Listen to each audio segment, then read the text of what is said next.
ప్రియమైన దేవుని బిడ్డలందరికీ ఉదయకాలపు వందనములు. ఈరోజు దేవుని వాక్యం కీర్తన గ్రంథము 118వ అధ్యాయం 8వ వచనం. మనుష్యులను నమ్ముకొనుట కంటే యెహోవాను ఆశ్రయించుట మేలు. Praise the Lord. ప్రియమైన దేవుని బిడ్డలారా, ఈ వాక్యాన్ని ఒకసారి గమనించండి. ఇక్కడ ఏమంటున్నాడంటే, భక్తుడైన దావీదు మనుషులను నమ్ముట కంటే యెహోవాను అంటే దేవుణ్ణి ఆశ్రయించుట మేలు. ఎందువల్ల? దేవుడు మీద అంత నమ్మకం ఎందుకు ఉందంటే, దేవుని కృప నిరంతరము నిలుచును. యెహోవా దేవుని యందు భయభక్తి గలవారు అందురుగాక. ఇక్కడ చూడండి, దేవుని యందు భయభక్తి కలిగిన వారందరూ ఏమంటారంటే, దేవుని కృప నిరంతరము నిలుస్తుంది అని 4వ వచనంలో చెబుతున్నాడు. మీరు గమనించగలరు. ఎందువల్లంటే వాళ్ళకి మాత్రమే తెలుస్తుంది దేవుని కృప ఏ విధంగా ఉంటుంది, దేవుని నమ్ముకుంటే మనం ఎలా ఉంటాం అనేది. ఉదాహరణకి, ఒక తల్లిదండ్రి గురించి బాగా ఎవరికి తెలుస్తుంది? పిల్లలకి. ఆ పిల్లల్ని ఎలా చూసుకుంటారు తల్లిదండ్రి? చెప్పిన మాట వింటే ఎలా చూసుకుంటారు, చెప్పిన మాట వినకపోతే ఎలా చూసుకుంటారు అనేది ఆ పిల్లలకు మాత్రమే తెలుస్తుంది, ఆ తల్లిదండ్రి ఎలా చూసుకుంటారు. అదేవిధంగా ఇక్కడ కూడా దేవుని యందు భయభక్తి కలిగిన వారికే తెలుసు దేవుడు ఎలాంటి అద్భుత కార్యాలు చేస్తారు. అర్థమైందా? ఇరుకు నందుండి నేను యెహోవాకు మొరపెట్టి తిని, విశాల స్థలమందు యెహోవా నాకు ఉత్తరం ఇచ్చును. 5వ వచనంలో చూడండి. ఇరుకు నుండి అంటే ఉదాహరణకి మనం చెప్పాలంటే, ఇటువరకు మనం చదువుకోవాలంటే చాలా ఇబ్బంది పడేవాళ్ళమే. కనీసం స్కూల్ కూడా రానిచ్చేవాళ్ళు కాదు, అంత ఇబ్బందులు పడేవాళ్ళం చదువుకునేటప్పుడు. కానీ అంబేద్కర్ వచ్చినాక, రాజ్యాంగం రాసినాక తర్వాత కూడా కొంచెం ఇబ్బందులు పడినా నిదానంగా అందరికి చదువుకోవడానికి స్వేచ్ఛ వచ్చింది.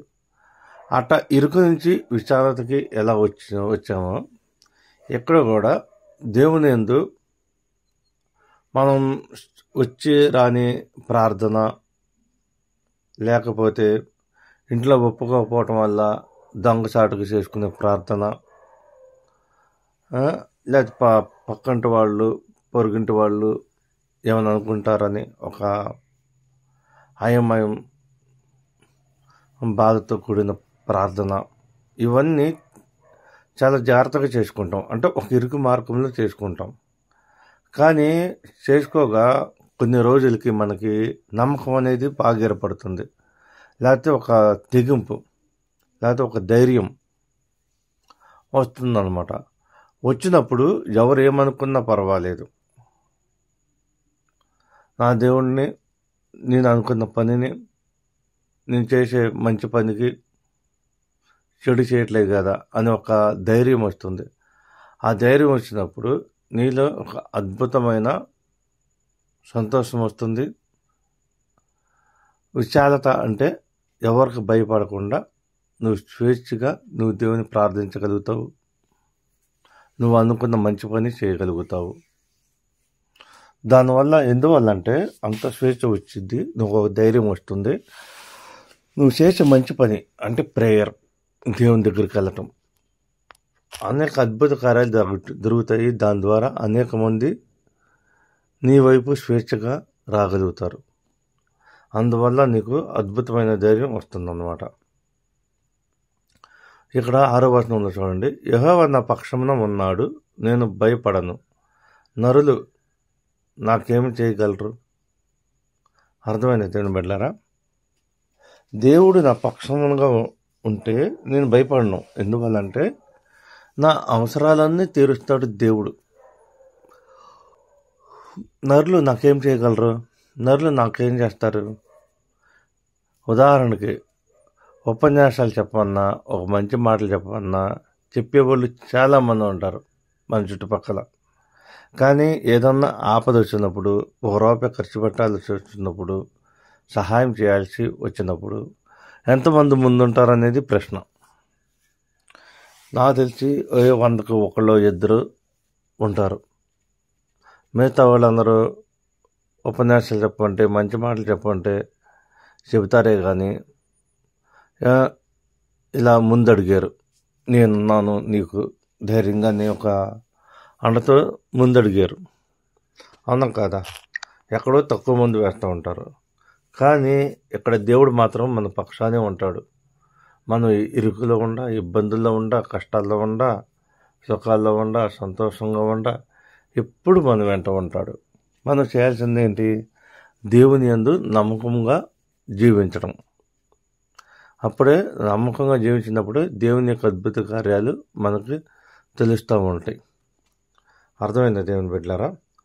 అందుకనే ఇక్కడ భక్తుడైన దావీదు అంటున్నాడు, మనుషులను నమ్ముట కంటే దేవుణ్ణి నమ్ముకొనటం మేలు, దేవుణ్ణి ఆశ్రయించటం మేలు, దేవుణ్ణి ఆవరణలోనే ఉండటం మేలు. అంటే అర్థం ఏంటి? క్యాంపస్ అనమాట. ఉదాహరణకి మనం కాలేజీలో ఉన్నాం, గ్రౌండ్లో ఉన్నా, క్లాస్ రూమ్లో ఉన్నా, ఏదిలో ఉన్నా కాలేజీలో ఉండమంటారు. అది బయట ఉంటే బయట ఉన్నామంటారు, ఇంటికాడ ఉంటే ఇంటికాడ ఉన్నామంటారు. అదేవిధంగా ఇక్కడ కూడా మనం ఎప్పుడు దేవుని గురించి తెలిసిన వాళ్ళం కాబట్టి ఎప్పుడు దేవుని క్యాంపస్లోనే ఉండాలి. ఎందుకని? పిలవంగానే వెళ్ళిపోతాం దగ్గరగా ఉంటే. అర్థమైందా?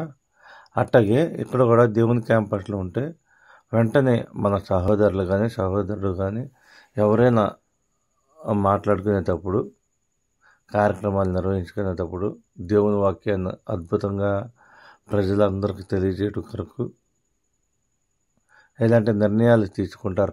కాబట్టి ఎప్పుడు దేవుని క్యాంపస్లోనే ఉంటూ దేవుని యొక్క కార్యక్రమాలు, అద్భుతమైన పరిచర్య, అద్భుతమైన కార్యాలు అందరికీ మనం తెలిసేలా చేయాలి. అది మన బాధ్యత, దేవుని యొక్క నిర్ణయం. అర్థమైందా ప్రజలారా? ఈ చిన్న వాక్యాన్ని దేవుడు దీవించిన కాక మరొకసారి దేవుని బిడ్డలందరికీ ఉదయకాలపు వందనములు. Amen, amen, amen, amen.